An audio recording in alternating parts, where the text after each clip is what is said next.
All right, everybody, welcome to another edition of Big Screen Small Talk. I'm Anthony Matola. Ron Waltz. Ryan Waltz. And today's episode is going to be our second director spotlight. And we are going to be shining the Big Screen Small Talk spotlight on Quentin Tarantino, who is one of the greatest storytellers, one of the greatest directors, I think, now. Maybe, like, when we're old men, I feel like we're going to be telling stories about Quentin Tarantino. Like, he's going to be... He's an icon. I think he's a fucking genius.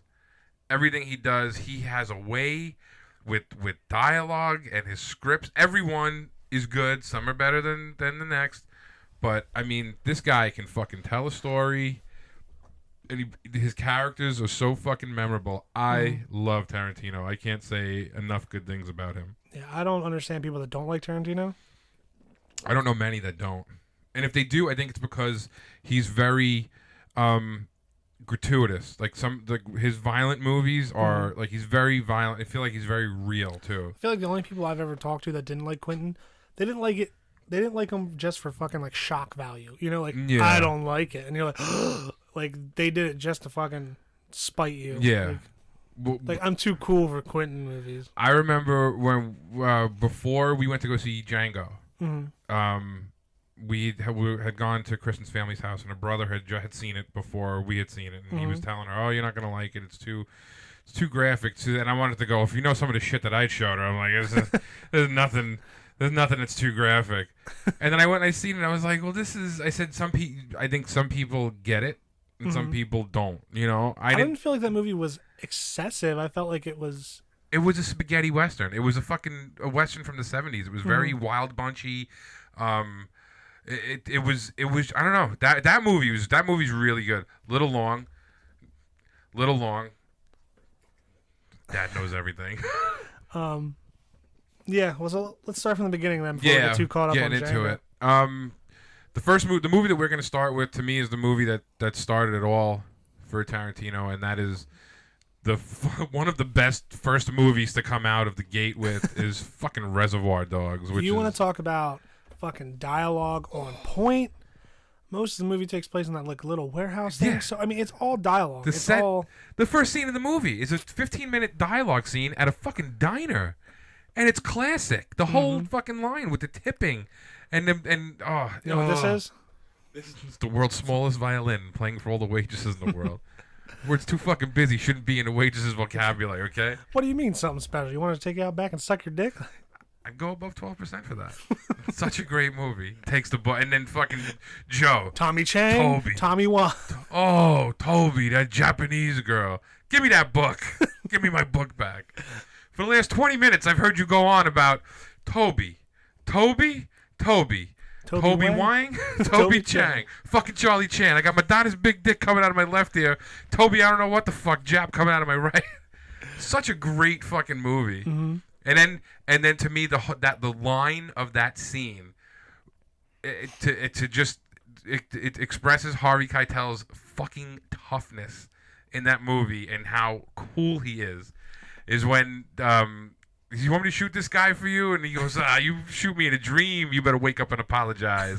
Such a great fucking line. And that's the first 5 minutes of the movie, of this guy's first fucking, his directorial. That line was a little spoiled for me because the very first time I saw it, it was actually on DVD, and it's on the sequence, the DVD menu screen. Oh, really? And there is like 3 different lines they repeat. They repeat that one. They repeat, are you going to bark all day, little doggy, or are you going to bite? And they repeat... You mind repeating that? What'd you say? You heard me? You're going to bark all day, little doggy, or you going to bite? But, yeah, I loved Reservoir Dogs. The first time I saw it, fucking blew me away. And I didn't understand... I want to say that was the first Quentin movie I ever watched knowing it was Quentin, like being aware of it. Yeah. Because I didn't watch. Yeah, that was the first Quentin movie I ever watched. And it just fucking blew me away. I didn't realize a movie could be like that. I didn't realize that type of dialogue could exist. I didn't realize I could like a movie, like a gangster type movie like that. Yeah. I didn't. Everything I knew about myself and movies were fucking blown out of the water. And the way he even shot the movie too. I mean, Mm-hmm. it's just for such a small fucking budget. The things he does, like the camera going around the fucking, where you're just basically spying on these guys. You know, it's just it's incredible. It's such a fucking great movie. Yeah, well, I mean, when I was saying I watched it once, blew me away, I had to watch it again immediately. And like I was having like a movie night for myself, you know, and I put that in to watch it. And then afterwards, I'm looking at my wall of movies and I'm going, I want to watch something like that. And then after a while, I didn't have any other Quentin movies at the time. I was like, there's nothing else like that. I'm going to watch it again. Watch this again. Like it was already in its case on the shelf. And I'm like, nope, boom. I don't have anything else like that. That's that. That movie is fucking. My favorite phenomenal. scene in the film is when Mr. Orange, Yeah, Tim Roth's character. Mr. Orange. Is Yeah. that even Mr. Orange? I was trying to make sure that was the correct color for the right guy. That sounded racist. The correct What do I color. gotta be Mr. Pink for? Because you're a fucking faggot, alright? No, I can't. You can't pick your own colors. 'Cause last time I had a group, they all want to be Mr. Everyone Black. wants to be Mr. Black. You can't be Mr. Purple. You're Mr. Pink. There's a Mr. Purple on another job. Can I not be Mr. Brown? It kind of sounds like Mr. Shit. Yeah. Well, Mr. Orange is telling the story of like the story he makes up to show The people. commode story. Yeah. And that fucking scene where Tim Roth's standing there and he's telling the story like he would be telling the story, but the cops are looking at him. He's like, and then panic fucking hits me like a bucket of water. Not at first. Pow. It's right in the face. And then, I was just, oh my god, it's so good. I gotta just watch that scene. They know. They know. And that he's got like a strange fucking accent. And then like, in the beginning of the movie, when he's in the car with Keitel, after he got shot, I'm fucking dying here. Are you a doctor? Yeah. Are you a fucking Say doctor? the fucking words. I'm gonna be okay. Say the goddamn fucking words. Oh, I actually wrote a song in my old band, and the chorus says, "Say the goddamn words. You're gonna be okay." I mean, everything in that movie is perfect. Michael Madsen is phenomenal as Mr. Blonde. And he doesn't come in until very late. Yeah, that fucking torture scene. Vic Vega, which is rumored, maybe not a rumor, to be Vincent Vega, Travolta's character's brother. Yeah, in I don't think that's a rumor. Pulp Fiction. Reservoir Dogs. Depending on what I'm watching, that movie and Tarantino's next movie are my favorite. I think Pulp Fiction is one of my. Can we? You want to still? We're still on Reservoir Dogs. I'm still on Go Reservoir ahead. Dogs because I just want to talk about Steve Buscemi. That was, to me, that was his coming out. That was the first thing that I was like, who is this guy? And then, This guy is. You guys are acting like a bunch of. yeah, you guys are acting like first-year criminals. I'm the only one acting like a fucking professional here. What did you tell him his name for? He just got shot. He took a bullet for me. What am I supposed to tell him? I can't say my name? It's not in the fucking rules. He's like, I know I'm okay, so I can't say for certain what you did or did not do. I'm pretty fucking sure he's on the level. That's a really fucking quotable movie. That whole thing. And Chris Penn, Nice Guy Eddie, is fucking great. You gonna tell me this guy who really sat good in jail? All he do is open his mouth. Just all of a sudden, Out of the fucking blue, he's gonna decide. Yeah, he's gonna decide out of the fucking blue to rat us out. Why don't you tell me what really happened? He gets fucking with that jumpsuit that he's got on, that fucking jumpsuit. nylon jumpsuit. Stop that. pointing that gun at my dad. Poor And Chris Penn, he's gone too. R.I.P. Chris Penn. Did Chris Penn die? Chris Penn died a little while ago. Yeah, What he's the a couple fuck? of years. Why did I just find out about this? Chris Penn died. He I don't know if it was a drug overdose or if it was Watch complicated. Footloose. Oh man, Chris Penn, the goofy cowboy. But yeah, and then we got to talk about the end. Who shot Nice Guy Eddie? Yeah, who did shoot Nice Guy Eddie? There's a bunch of gunshots and nobody. I love that story. It's not because even I didn't notice it the first time I saw it. And you're positive. You're proof positive that Quentin Tarantino wore a shirt to the premiere that said "Who shot Nice Guy Eddie?" Really? Yeah. I didn't know that. Yeah, but because of budget restraints, he couldn't go back and fix it. Oh, So man. he had to put it out like that. You wouldn't notice it. I remember you brought it up to me not too long ago, and I was like, "Oh, People really?" people say that Mr. Orange did it. That's what I thought. That was when you said it the first time. I was like, it was Mr. Orange, but was Keitel's got the gun on Joe. Nice Guy Eddie's got the gun on Keitel. Yeah. So it would only leave Tim Roth. If anybody shot him, it had to have been Tim Roth. Yeah, but Tim Roth didn't have a gun. Are you sure? I'm 100% sure. I did my research on this. No, that's not true. Tim Roth did have a gun because Tim Roth kills Mr. Blonde, but he empties the clip though. Mm-hmm. When he's fucking cutting the ear off the cop. I would assume that's the same thing as not having a gun. Well, he's still got a gun, physically holding What it. do you do? Fucking hit him Unless with it and was kill him? Buscemi hiding underneath the fucking ramp. I love that. And what do you think happens at the end of the movie? What do you mean? Because it goes to black. You hear the cops you see Keitel holding Tim Roth, and you hear the cops off screen come in, put the gun down, put the gun down, put the gun down. Him. Yeah, but there's a shot first, and then there's like a split second where there's a pause. You know what I mean? Mm-hmm. I always assumed that Keitel shot Tim Roth, and then that's what made the cops start firing. Yeah. Either way, Mr. Orange is fucking dead. So like, Yeah, Tim Roth is really good in that. There's a lot of people that Tim Roth was brought to my attention in that movie. Michael Madsen was brought to my attention in that movie. Buscemi, and then once you watch that movie, love because Buscemi. he stands out so much in that movie. The next thing you know, it's like, holy shit, he was in this. Holy shit, he was in that. Steve Buscemi is an everyman. I still maintain Reservoir Dogs and Ghost World are his best two roles. What was I telling you the other day? I was telling you something that was like, you didn't see Fargo? Oh, did you see Fargo? No, I watched Fargo. I think Fargo's his best role. Fargo, he's playing Mr. Pink. Like that's. He's playing. Fargo's his best role, man. Fargo's Mr. Pink turned on to like 1,000. I love Fargo. Buscemi Fargo is fucking great.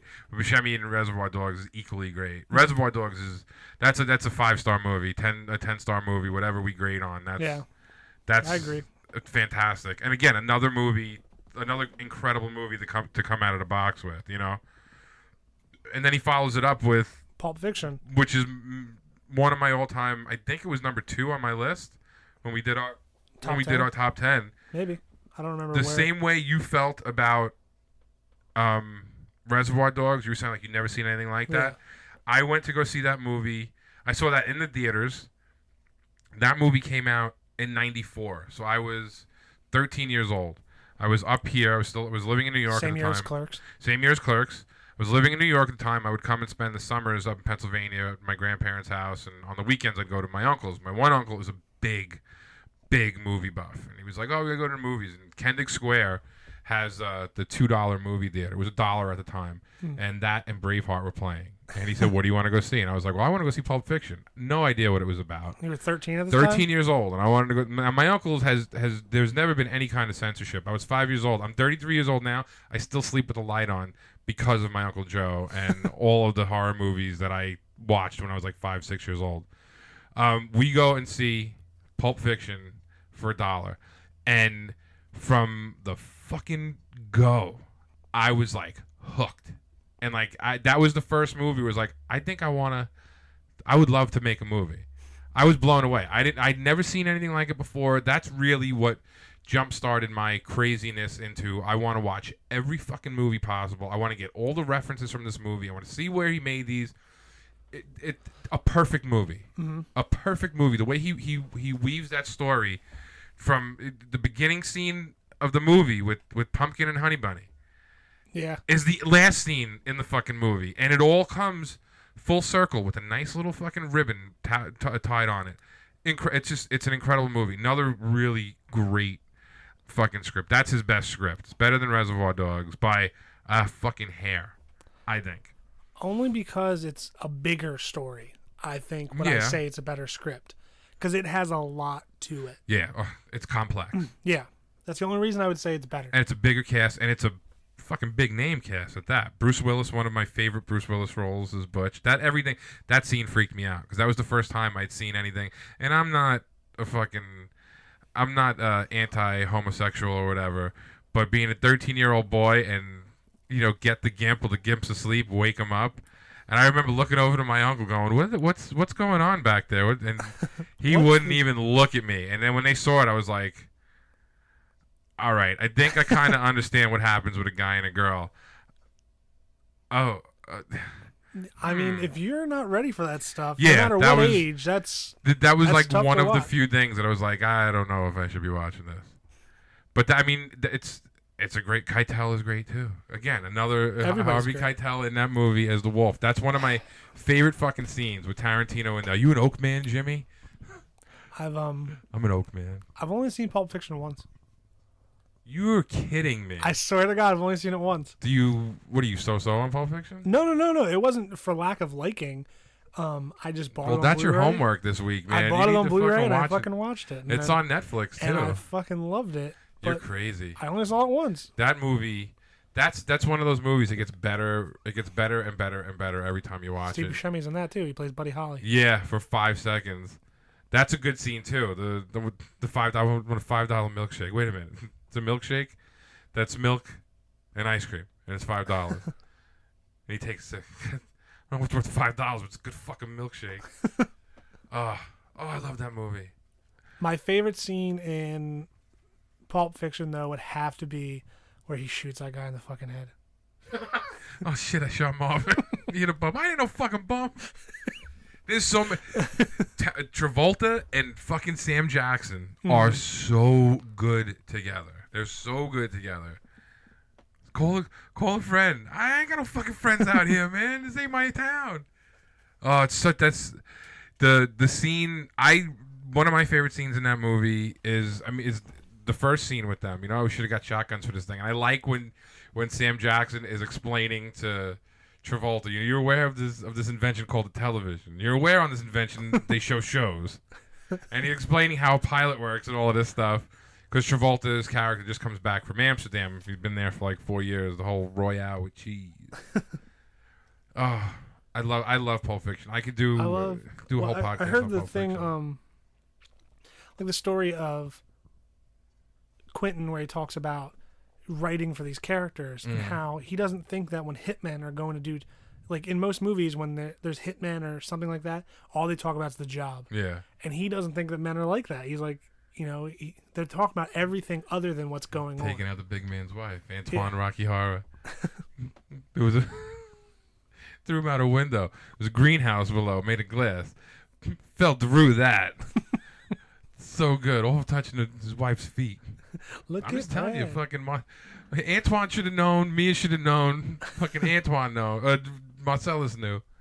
That's great. Oh, it's such a great scene. Would you rub a man's foot? Fuck you. My feet kind of hurt. Fuck you. I'm just saying, same ballpark. Man, touching a bitch's feet and sticking your tongue in the holies ain't the same fucking ballpark. Shouldn't even the same fucking sport. Oh, it's so great. I love Pulp Fiction. And the scene with Christopher Walken? Yeah, that's Nemo Wanaki. That's such a great scene. I held this uncomfortable hunk of metal up my ass for 2 years. The scene with Eric Stoltz is really good. That's a scene where Travolta shows up with Uma Thurman. She's having the drug overdose, and he calls her up. He calls him up, and when he gets to the house, first of all, he crashes the car like into the front of his house, and they're both holding her up, and then they just fucking have like this 2-year-old fight, and they drop her on the floor, and he's telling him, "I'm gonna be forced to tell Marcellus Wallace that you didn't fucking help the wife." Then they bring her in the house, and they do that whole, which to me is a really iconic scene when he's when they get the adrenaline pen. You gotta stab her through the breastplate. I gotta stab her 3. No, you gotta stab her 3 times. You gotta stab her once. You gotta bring it, just make enough to pierce her heart. Which I don't know how that wouldn't fucking kill somebody. Because piercing the heart, I always thought was a bad thing. I don't know. But then she wakes up and does the whole, yeah. Oh, such a good scene. Such a good scene. If you're okay, say something. Something. Oh, love that movie. Keitel is good in that. Everybody's good in that movie. That's, to me, is an absolutely perfect film. I love Pulp Fiction. Like we did the other podcast, like I said earlier. It's my number 2 of all time. So what do we got next on the Tarantino? What's the next one? Is it Jackie Brown? Jackie Brown, which I only saw as a little kid. You've only seen it once? Yep. You need to Well, watch I didn't Jackie really Brown see it the again. whole way through, but Jackie Brown, I think, is a really underrated. It doesn't get talked about enough, or at all, really, as far as Tarantino's concerned. I like that. I like Jackie Brown a lot. Robert Forster is good. Brings Pam Grier back. Michael Keaton is in that movie. Michael Keaton has a really pretty good meaty role as one of the cops in that movie. It's a good flick. Do you remember it? I remember one scene that I watched as a kid, and it just didn't make sense to me as a kid. Because my brother was like, you should probably leave the room for this. And I didn't understand why I had to leave the room, so I stayed. And it's that scene where Robert De Niro's fucking Bridget Fonda. Yeah. And she's such a bitch in that movie. And she, they're doing their deed. And I'm watching, I'm like, okay, whatever. And then she leaves and you see her bare ass. And I'm like, what was happening? And I still don't quite know to this day. And De Niro's like breathing heavy. He was like wheezing. See, I don't remember any. He had that mustache, that weird mustache in that movie. The only thing I remember from that movie is that scene, and for some reason I knew it was Robert De Niro. Huh.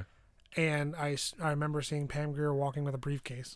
I like when he shoots her at the end when he kills Bridget Fonda because Spoiler you said alert. you've seen it.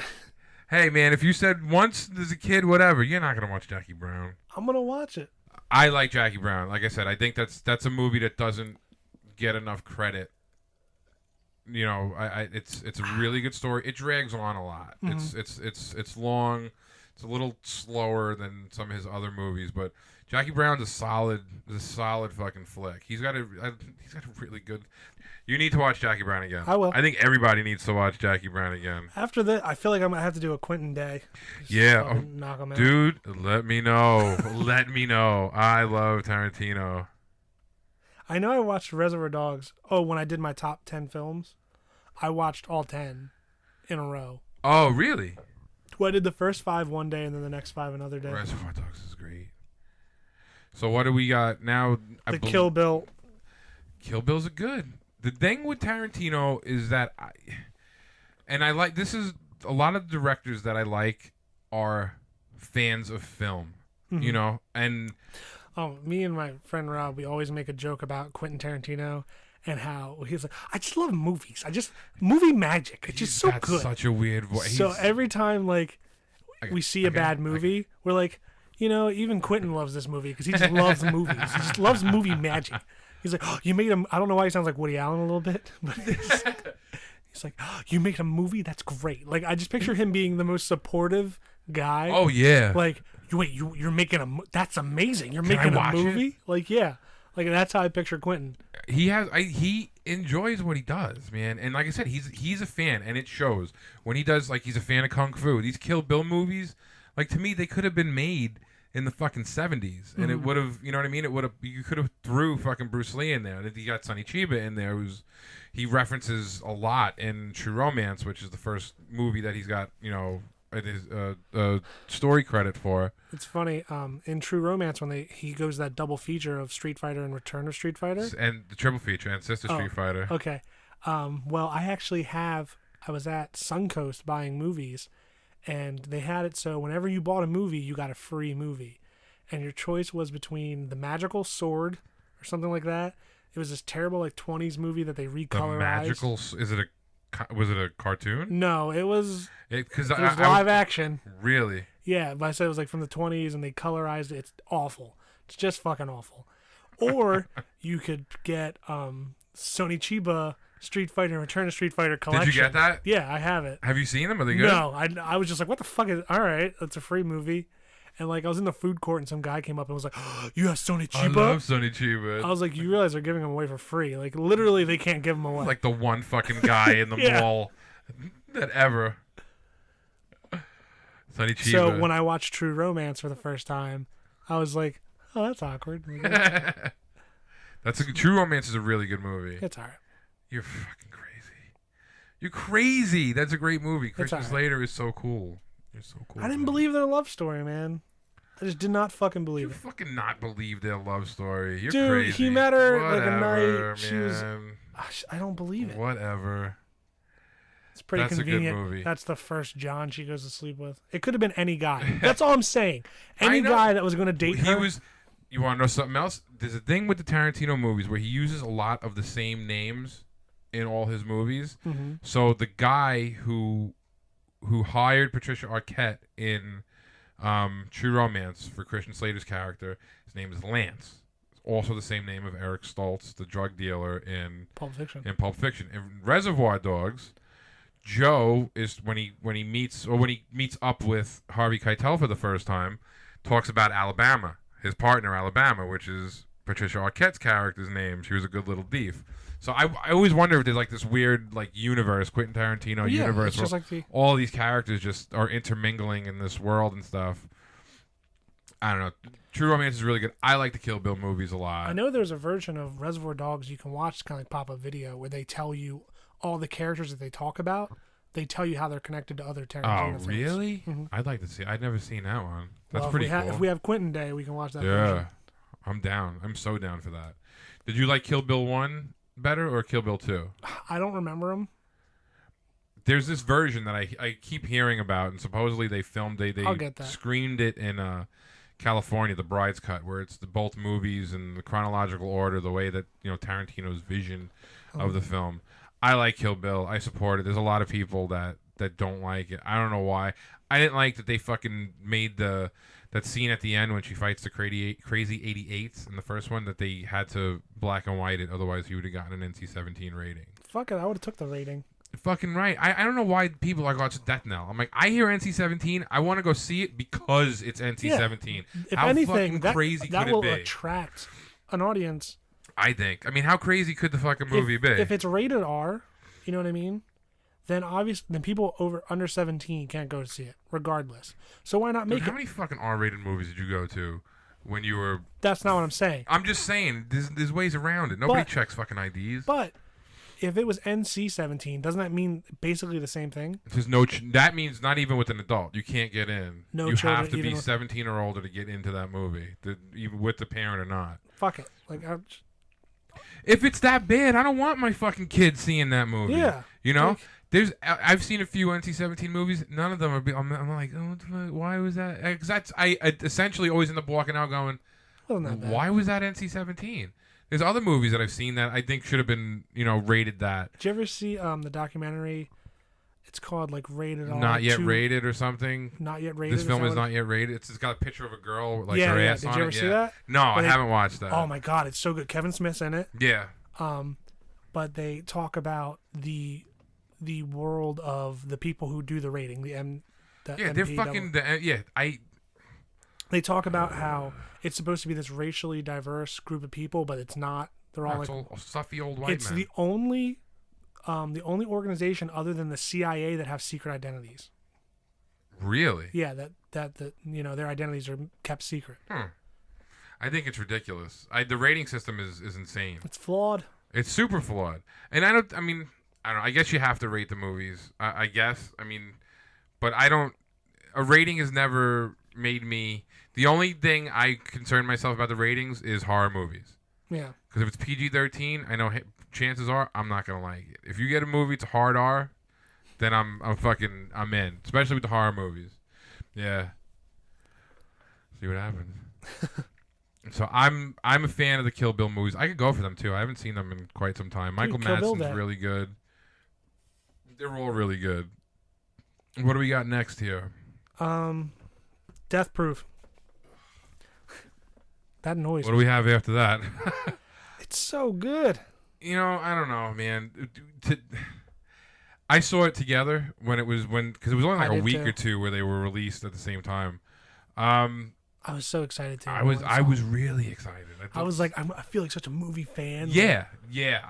Sitting 4 hours through a movie, there was like nobody else in the theater. I'm like, that guy knows what's up. Like everybody else in this theater right now. Me, you, huh? We know. We're all here because we like movies better than anyone else. I hated Death Proof. I didn't like it. I think it's my least. I think it's a bad movie, and I was disappointed that Tarantino had that in him because I think he wanted to do like a car movie. Like you said, he's a fan of films. So Yeah. I'm sure there's every type of film he likes. He has one in him. Yeah. That he wants to do. And no one's going to give him the fucking budget for a car movie like Duel. You know what I mean? I feel that Tarantino, when he writes, there's always that one scene in his movie, and it's more now as he's gotten a little bit older, that goes on a few minutes too long. Mm-hmm. You know, he falls in love with the dialogue of the scene, and that movie took me out. I was totally done with that film when there was that scene in the diner, which was like, I felt like it was basically was shot the same way as Reservoir Dogs. It had the track, the camera on the track, just going around the fucking table, and with those girls, and I could fucking care less, man. They made Kurt Russell look he went from being this badass fucking guy, stuntman Mike in the first 10, 15 minutes of the movie, to being this humongous fucking pussy at the end of it. I don't know, I was disappointed. Again, like, I went and seen it. It was late, and I saw it when it was all together, so maybe I was just tired. I was taken out of the movie. Yeah, you definitely need to watch it again. It's got but we should definitely do. I would like to. I've only seen it once. That was the one time I saw it. Was when I saw it in the theater. I liked Planet Terror so much, and those trailers so much, that I was so Don't fucking. Was my favorite. Yeah, just don't. Don't go inside. Don't open the door. I like Thanksgiving. Thanksgiving Day, wasn't that the one? Thanksgiving. Yeah. That was the one that Edgar Wright had directed. Really? Yeah. I would have loved to see that. And then Rob Zombie directed. That's what I like. She-Wolves of the SS. Yeah. And Rodriguez directed Machete, which ended up becoming a real film. Machete.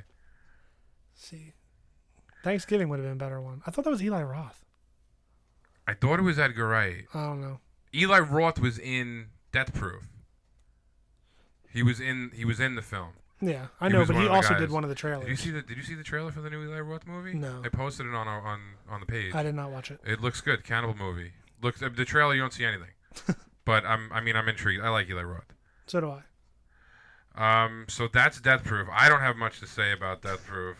Like I said, I wasn't a fan. It's a big disappointment to me. Well, next is Inglourious Bastards, which is maybe. That's a great script. I think it's his best script since Pulp Fiction.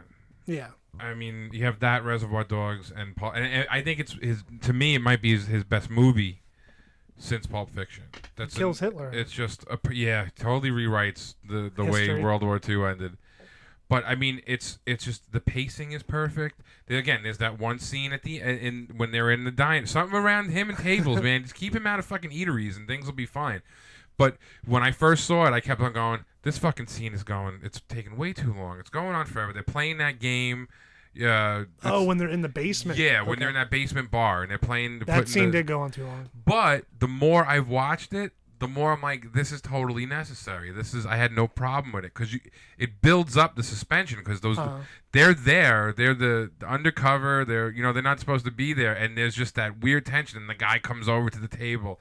I just had a kid, and that's the first time I saw Michael Fassbender when he because he was the guy who ordered the drink. He ordered the 3 drinks. And the guy said you ordered it this way, but Germans order it this way. Yeah. And that's when that was one of my favorite lines in that movie. If I'm gonna go out, I'm gonna go out speaking the King's English. And then they just go nuts. Hugo Stieglitz, who was the dude, was Mark from SLC Punk.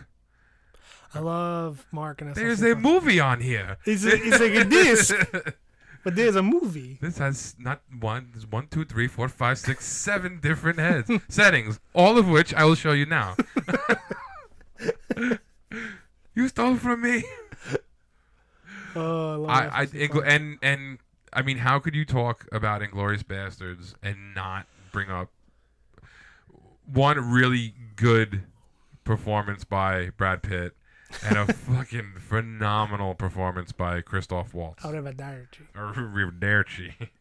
Buongiorno. Grazie. Yeah. Did you know that the Bear Jew almost was played by Adam Sandler? I'm so happy that didn't happen. Are you kidding me? What was wrong? What was wrong with Eli Roth? I know, but that would have been fucking weird to see. Teddy fucking baseball knocked it out of the ballpark. He comes walking out of the thing and he's hitting the fucking bat on that wall. I said as long as he didn't have a shaved head or even a shaved head. Now I think about it, he might have looked alright. It was so good. And BJ Novak's in that movie. Yeah. The scalping scenes are great. Yeah, and I want They my talk about scalps, that in gentlemen. Nightmare Factory. They show you how to do that. It's really cool. That's a really good documentary, wasn't it? Yeah, those are good. Made you not hate Hate fucking Nicotero anymore. Yeah. Nicotero is. He always talks dude. about George, and I'm like, stop stealing his shit. And now finally I know, like, oh, you helped him with his shit. Yeah. It's not just like you like. I really like that, so I'm gonna make it just like it. I love Inglorious, and that Inglorious Bastards from the very first scene in that movie when Christoph Waltz walks in, and he just shows you that I am the smartest fucking man in Hitler's regime right now. There's fucking I know these people are down there, and I'm gonna fuck with this guy, and I'm gonna fuck with these people, and then he kills them all. And the whole Au revoir, Shoshana. I love Inglorious Bastards. It's one of my favorite Tarantino, and the more I watch it, the better it gets. I have no problem putting it up there with Pulp Fiction and Reservoir Dogs. What did I do that day? I had a weird day of watching films. I think I watched like Sherlock Holmes. Ugh. And then I was like, I followed up with Inglourious Bastards. That's a savior. And I was just blown away by it. Like I forgot how much, because like I said, I watched it in theaters, and I was really let down by the lack of bastards. Like the trailer made it seem like it was going to be this movie of these fucking gang guys, of guys going after just Nazis. fucking murdering everybody. And I was like, okay, I'm in for that. And then it kind of threw me off. So then when I watched it on DVD, I was just like, oh man, that's really good. Like when I knew what to expect. It's a perfect. I don't know. I think it's a perfect movie. I really do. It's. I don't have enough good things to say about Inglourious Bastards. I cannot give a fuck right now. I know the Giants are. The Giants are about to pick in the draft. Let's watch the fans' reaction. Look at that big blue. Who'd they get? Odell Beckham mother Jr. Fucker. Who's Odell Beckham Son Jr.? of a bitch, man. He's good. Yeah. He's really fucking good. That's who I want. Is one of the guys I wanted the fucking Jets to get. Oh man. Shit. And then there's Johnny Manziel. Johnny Manziel. We are at pick 12. Johnny Manziel has still not been taken. Wow. That's a good pick for the Giants. Eli is doing backflips on his bad ankle right now. Okay, well, the next Where are we next? His newest film, which is Django Unchained. I love Django Unchained. My dog's name is Django. I've seen it twice, I think. I've seen it a couple times. I really enjoyed. Again, another movie where there was one scene towards the end, the Tarantino scene in particular, where he's in it and he plays the Australian guy. Like it just went on too fucking long. I really like that movie. And Christoph Waltz, again, second movie the second Tarantino movie he was in, earning his second Oscar win. He won for both of those? Won for Inglourious Bastards. He should have. Absolutely. I mean, he's incredible. In both movies. Good evening, good gentlemen. He's fucking great in that movie, and his voice, and it's the only movie that I don't not like Jamie Foxx in.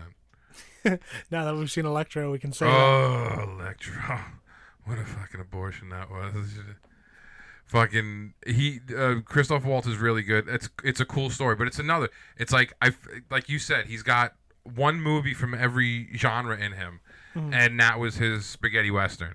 You know, and I mean, he pulled that's a movie that I feel like if I was alive during that time, I could have seen. He shot it the same fucking way that it was shot back then. You know, it looks better now. Just as many N-words. Oh my god, it was fucking. Gratuitous. It was a lot. Yeah, it was crazy. But 12 Years a Slave, that gets a pass. 12 Years a Slave was. Whew. Well, 12 Years a Slave was real. I don't know. It's like Schindler's List. That's what I compare 12 Years a Slave to Schindler's List. It was like one of those. Wow, I really like this movie. I don't think I should be fucking liking this movie because this shit happened. Django's good. Christoph Waltz is really good. Sam Jackson is hysterical. And, as the slave who doesn't want his. Yeah, Steven. Yeah, is his name. He's fucking great. And what about Leo's fucking Leo heel turn? Leo, his fucking terrible Calvin Candy in Candyland. I love Leo. So good in that movie. I don't care so anyone curious says about him. why you're curious. He is so good in that movie with his fucking teeth, and he thinks he's French. It's such a good. Did you know when he breaks that glass that was real? Oh, it wasn't like a prop glass. No. Oh, I know that. He was supposed to slam the glass, But when he slammed it, it broke, and he got blood in his hand, and he wiped his blood on that girl's face. Like, that was real. Oh, that was wow. all like spur of the Kind of moment. gross and creepy. I don't know. It's like, Leo's blood on me. I don't know. That's another movie. I was like, I thought Leo should have been nominated and should have possibly won for that movie because he's so good. Because it's such out of his normal stuff. I don't think I don't remember him playing like a straight up villain before. He was a pretty bad guy in that movie. I love Leo. You still haven't seen Catch Me If You Can. No. That's probably my favorite Leo performance. Really? And Christopher Walken's his dad in that. Catch Me If You Can. Have you seen This Boy's Life? Have you seen Gilbert Grape? I saw Gilbert Grape as a kid. I haven't seen This Boy's Life. We just watched The Aviator the other day. Have you seen that? No. Really good. Blood Diamond. Fucking really. I don't know. Leo's fantastic. Have you seen Catch Me If You no, Can? I feel like I'm gonna go. He's one of those. I don't think he has the best performance. His best performance is his last performance. Everything he's in, he gets better. Yeah, he gets better and better. But I was really surprised. Catch Me If You Can is my favorite movie with Leo in it. Okay.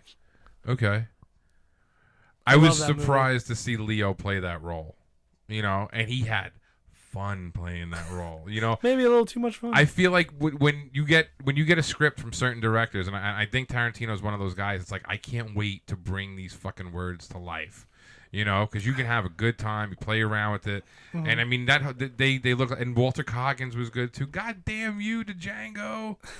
It's a really good movie. I'd like to watch that again too. I keep fucking picturing 12 Years a Slave in my head. I'm getting them mixed up. Yeah, they're two totally different. I know, but like way scenes from one, movies. I'm trying to picture. Like you say that, and my mind goes straight to Paul Dano, and I'm like, nope, wrong movie. That was at the end. He has that the big shootout in Django, the finale. I mean, it's a pretty bloody movie. We touched upon it a little earlier with the review I got before we saw it, and I was like, oh, that's super bloody, but it was gratuitous. But that's Tarantino. I mean, I feel like if you've seen any of his movies, you know what you're getting as far as language goes, as far as blood goes. You're gonna get a lot of it. You're gonna get over the top, and it's not. To me, it's not gratuitous. I don't feel like it's gratuitous. I don't feel like it's enough sometimes. He knows how to use those words, especially the curse words. They just they flow. It's like he's a fucking musician, and it's poetry. When he writes it and the way it comes out of these guys' mouth, it's incredible. He might be a better writer than he is a director. I don't know. I don't know if I could say that.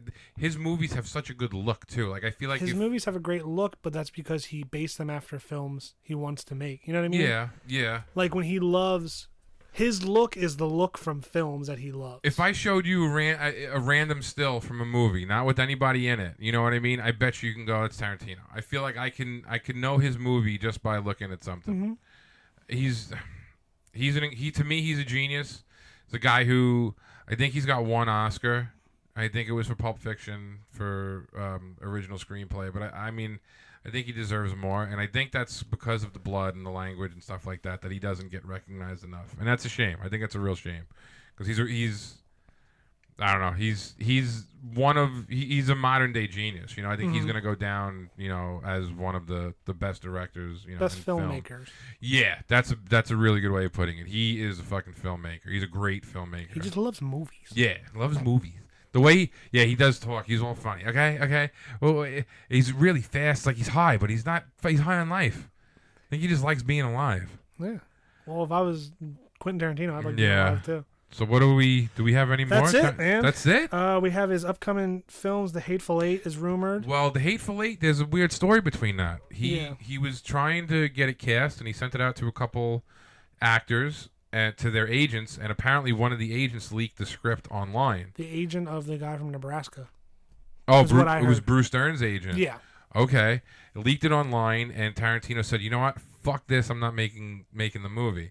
Then he decided, I heard, that he was going to make it into a book. Yeah. And he was going to release a book. Now he's starting to realize that people aren't. They don't care. I don't care. I wouldn't read it. I wouldn't have read it. If I read a book, no, like say he's like, hey, I want to do this movie, but I'm going to read it as a book first. I'd read the fucking book. I'd still go see the movie. I did not go see Harry Potter because I knew what happened. And, Yeah. you know. If anything, if you I give get me what a he's book, saying. That's to me. That's like it's shitty, that's but- an artist. Like, how could you fucking do that? You know, this is not meant for everybody else yet. And it wasn't even a done script. From what I heard, he also had this big like public table read of that movie too. It was like a one night only Yeah, thing I again did in hear that. California. I would have liked to have seen that. You know who he didn't mention in Django? It's this really short scene. It's really funny. Is Jonah Hill. Jonah Hill's in Django. I don't Yeah, remember you that. don't remember the scene where they're getting ready to go lynch them, and they're talking about the bags. His wife cut these bags all by herself, and Jonah Hill's in that one scene. He's part of the lynch mob, and it's really funny. But no, I mean Tarantino to me is a fucking genius, and I think he's right now for my money he's the he's the best director. He's the best director. Not Scorsese. In the That's business. weird. No, I love Scorsese, man. I love Scorsese, but Tarantino's a shit, man. Tarantino is good.